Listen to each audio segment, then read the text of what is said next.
Кожного року, 23 серпня, на День Державного прапора України, український інтернет перетворюється просто на поле битви. У коментарях, статтях і телеграм-каналах неминуче з'являються люди, які абсолютно серйозно заявляють, наш прапор неправильний, він перевернутий, насправді він має бути жовто-блакитним. Вони переконують, що саме такий стяг затвердив Михайло Грушевський, а потім прийшов гетьман Павло Скоропадський, і чи то через якісь там монархічні забаганки, чи то через злий умисел взяв і перевернув прапор. І найголовніше, адепти цієї теорії переконані, що поки ми не повернемо жовтий колір нагору, Україна буде приречена на поразки, бо, бачите, за законами китайського феншую, вода зараз заливає вогонь. Сьогодні на каналі Контури Історії ми з вами розберемо цей монументальний міф на атоми. Ми пройдемося по документах часів Української Народної Республіки, заліземо в європейську геральдику, розберемося з поезією і назавжди поставимо крапку в цьому питанні. Хто насправді перевернув наш прапор? Чи потрібно його повертати назад? І до чого тут взагалі китайська філософія? Почнемо з того. Чому мільйони українців взагалі звикли казати жовто-блакитний? Якщо зупинити на вулиці 10 людей, провести таку, так би мовити, невелику соціальну вибірку і попросити назвати кольори нашого стяга, більшість скаже саме так – жовто-блакитний. Хоча перед очима в них майорітиме синьо-жовтий прапор. Чому взагалі це так відбувається? Відповідь ховається не в якихось там таємних змовах, а просто в базовій лінгвістиці та літературі. Річ у тім, що словосполучення «жовто-блакитний» фонетично звучить набагато плавніше, мелодійніше і ритмічніше. Воно ідеально лягає у віршований розмір. Українські поети кінця 19-го і початку 20-го століття масово використовували саме цей порядок слів, просто тому, що так легше римувати. Олександр Олесь, Павло Тичина, Володимир Сосюра – усі вони у своїй поезії зверталися до жовто-блакитного стяга. Через літературу, через пісні, які співали січові стрільці, ця фраза намертво закріпилася у масовій свідомості та в нашому з вами фольклорі. Але поетична свобода і державні документи – це дві абсолютно різні речі. У 1917 році, коли імперія розвалилася, українці почали масово виходити на вулиці. Революція, звичайно, що це завжди хаос. У людей не було фабрик, які б централізовано шили правильні прапори. Знамена шили з того, що було під рукою, часто в домашніх умовах. Тому на архівних фотографіях тих часів дійсно можна побачити маніфестації, де майорять як синьо-жовті, так і жовто-блакитні полотнища. Порядок кольорів у ті гарячі дні просто ніхто жорстко не регламентував. Головним було те, що це наші національні барви. Але щойно справа дійшла до створення справжньої держави, все стало на свої місця. І тут ми з вами підходимо до головного міфу, який десятиліттями гуляє інтернетом. Міфу про те, що Михайло Грушевський затвердив жовто-блакитний прапор, а Павло Скоропадський його навмисно чомусь перевернув. Давайте з вами зануримося виключно до історичних документів. 14 січня 1918 року Центральна Рада приймає тимчасовий закон про флот УНР. Це один із перших офіційних документів, де юридично закріплюється вигляд нашого прапора. І що ми там з вами бачимо? Чорним по білому написано: прапор української військової флотилії – це полотнище у двох барвах – блакитній і жовтій, де блакитна барва знаходиться на горі, а жовта внизу. Ніякого жовтого зверху. Йдемо далі. 22 березня 1918 року. Та сама Центральна Рада під керівництвом того ж таки Грушевського офіційно затверджує зображення державного герба та прапора. Збереглися ескізи, малюнки, описи І всюди, абсолютно всюди фігурує саме синьо-жовтий порядок кольорів. Не існує жодного, підкреслюю, жодного офіційного документа Української Народної Республіки, де б затверджувався жовтий колір зверху. Це просто історичний факт. То що ж тоді зробив Павло Скоропадський, коли, власне, прийшов до влади наприкінці квітня 1918 року і проголосив українську державу? Прихильники теорії змови стверджують, що гетьман вирішив перевернути прапор, щоб він нагадував йому щось дещо інше, або просто на зло соціалісту Грушевському. Він це, власне, перевернув, зробив. Насправді ж, Скоропадський не міняв абсолютно нічого. У липні 1918 року гетьманський уряд видає наказ щодо військово-морського прапора, який просто дублює та уточнює попередні закони УНР. На прапорі гетьманату синя смуга залишається зверху, жовта знизу. Скоропадський, як людина військова і системна, просто зберіг той порядок кольорів, який вже був де-факто і де-юре затверджений, власне, до нього. Міф про перевертання прапора Скоропадським – це класичний історичний фейк, який не витримує жодної перевірки архівами. Добре, з політиками ми з вами розібралися, але тут на сцену виходять псевдоісторики, які починають сипати складними термінами. Вони кажуть, ви не розумієте, за законами геральдики все неправильно.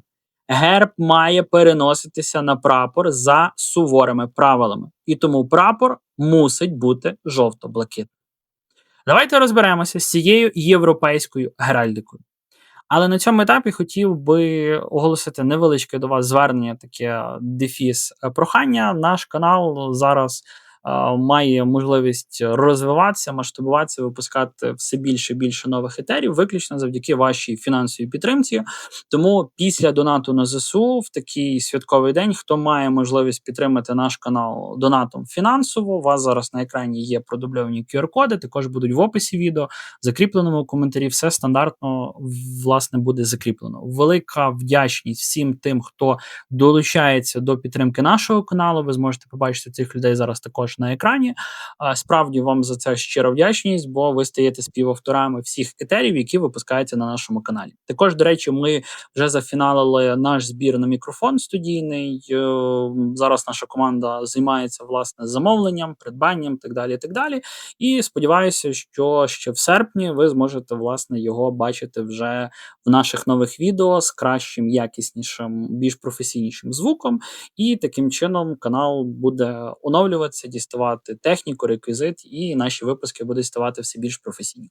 Тому вам величезна вдячність за перегляди, підтримку фінансову, поширення, вподобайки, ну і за всі ті стандартні речі, які ви, власне, знаєте. А тепер повертаємося до нашої оповіді, власне, до європейської геральдики. До речі, хто не знає, що таке геральдика, вам тут продублюю текстом, що це таке є. Насправді дуже цікаво, тому додивіться відео, зараз з тим всім розбираємо. Справді, існує німецька традиція, за якою кольори прапора формуються на основі кольорів, власне, герба. Правило звучить так. Колір гербової фігури стає верхньою смугою прапора, а колір щита – нижньою. Головним історичним джерелом наших національних барв є герб Галицько-Волинського князівства, а також герб сучасного міста Лева. Це золотий лев на синьому тлі. Якщо слідувати цій строгій німецькій системі, то оскільки лев жовтий, то і верхня смуга прапора мала б бути також жовтою. А оскільки щит синій, нижня синьою. Здавалося, ось він, залізний, просто залізобетонний аргумент. Але є один невеликий нюанс. Річ у тім, що українська наука про прапори формувалася не в кабінетах якихось там німецьких бюрократів, а в абсолютно інших історичних реаліях. І я взагалі прихильник того, щоб орієнтуватися на себе, на свої національні історичні традиції, а не на постійній основі шукати якогось пана, чи то московського, чи то польського, чи то німецького, і взагалі, якщо брати періоду Грушевського, Скоропадського, то вони єдине, що робили, це дивилися на якогось німецького пана, що він був кращий за московитів. Тому, як на мене, треба концентруватися, власне кажучи, на своє. У нас, власне, прижилася інша, більш образна, природна традиція.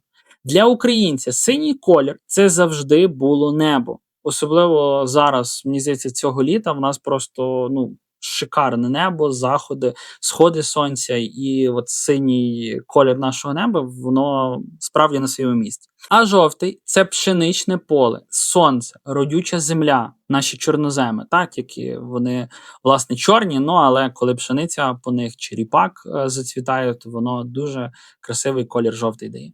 Ця візуальна метафора виявилася настільки потужною, простою, і взагалі зрозумілою кожному. Так, ви приїжджаєте на якесь поле, знизу пшениця, зверху синє небо, все зрозуміло просто кожній людині. Що вона перемогла будь-які сухі геральдичні канони. Прапор має відображати суть нації. І що може бути природнішим за синє небо над безкрайнім жовтим полем? Але якщо історичні документи і правила геральдики когось досі не переконують, у хід йде важка артилерія, езотерика. І тут починається справжній абсурд, який ви точно бачили в коментарях під багатьма відео. Теорія про те, що наш прапор суперечить китайському вченню феншуй. Аргументація звучить приблизно так. За книгою перемін Ідзин, синій колір зверху – це вода, а жовтий знизу – це вогонь. Хоча, я не знаю, де ви бачили жовтий вогонь, він все ж таки більше помаранчевий, оранжевий, більше, можливо, до червоного, але це вже інакше питання. Відповідно, вода заливає вогонь. І це означає занепад, руїну і катастрофу. А от якщо перевернути, власне, поміняти прапор, щоб вогонь був зверху, а вода знизу, тоді все закипить, почнеться розвиток і настане золота ера процвітання. Хоча, якщо брати з точки зору біології чи фізики, тобто вогонь до води пара, вода випаровується і води просто не стає, залишається один вогонь, руїна та ж сама і та сама катастрофа, тобто, як на мене, навіть тут логіка, вона кудись просто зникає. Давайте будемо з вами відверті. Це звучить як жарт, от мені здається, так як я це зараз розповідаю, тобто воно все ж таки більш так іронічно звучить. Але тисячі людей сприймають це досить серйозно. Східноєвропейська нація з тисячолітньою історією, що корінням сягає аж нашої Русі, яка століттями формувала свою власну ідентичність у боротьбі з імперіями, раптом має формувати свої державні символи за правилами якогось китайського дизайну інтер'єрів. Дуже дивно. Це просто антинауково, це взагалі відверто комічно, як на мене. Українська символіка не має і ніколи не мала жодного стосунку до якогось даосизму чи філософії інь і янь. Наші символи виросли з наших ландшафтів, нашої віри та нашої європейської історії. Шукати причини політичних чи то військових криз у тому, як кольори прапора співвідносяться з якимись китайськими стихіями, це шукати якусь магічну пігулку замість того, щоб брати відповідальність за свою власну країну у свої власні руки. Повертаючись до нашого стяга, спроби перевернути прапор – це не просто невинні якісь дискусії в інтернеті чи пошук історичної справедливості. Дуже часто це свідома, чи, можливо, несвідома, спроба посіяти сумнів у законності та спадкоємності наших державних символів. Це, як на мене, більш важливіше, ніж проста дискусія, що як куди перевертати. 28 січня 1992 року Верховна Рада Незалежної України офіційно затвердила саме синьо-жовтий державний прапор. Саме під цим прапором ми проголосили незалежність. Саме під ним українці виходили на помаранчеву революцію та революцію гідності. Саме синьо-жовтим прапором на плечах і на бронежилетах наші воїни сьогодні звільняють окуповані міста, вибиваючи звідти окупантів. Цей прапор освячений найдорожчим кров'ю тих, хто віддав життя за нашу Україну. Дискутувати про його правильність зараз, шукати в ньому якусь зрадницьку енергетику – це просто знецінювати подвиг мільйонів українців. Прапор стає святиною не через те, що його кольори якось ідеально підходять під правила якоїсь геральдики нікому не потрібної чи якогось китайського феншую. Він стає святиною через працю, піт і кров людей, які за нього стоять. Наш прапор синьо-жовтий і крапка. Отже, ми з вами дуже детально розібралися з політиками, міфами УНР, поетами та дивними всякими різними там теоріями змов. Але залишається один, ну, мабуть, можливо, і найважливіший вимір всієї цієї історії. Як ці національні барви пройшли через справжнє пекло битв. Які хоругви майоріли над руськими полками під час Грюнвальдської битви? Чи правда, що козаки воювали виключно під малиновими стягами, чи це теж також є міфом? І як синьо-жовта стрічка еволюціонувала від часів Української повстанської армії до головного розпізнавального знаку сучасного українського штурмовика? Усе це бойовий і кривавий шлях нашого прапора я вже розібрав для вас у другій частині даного відео.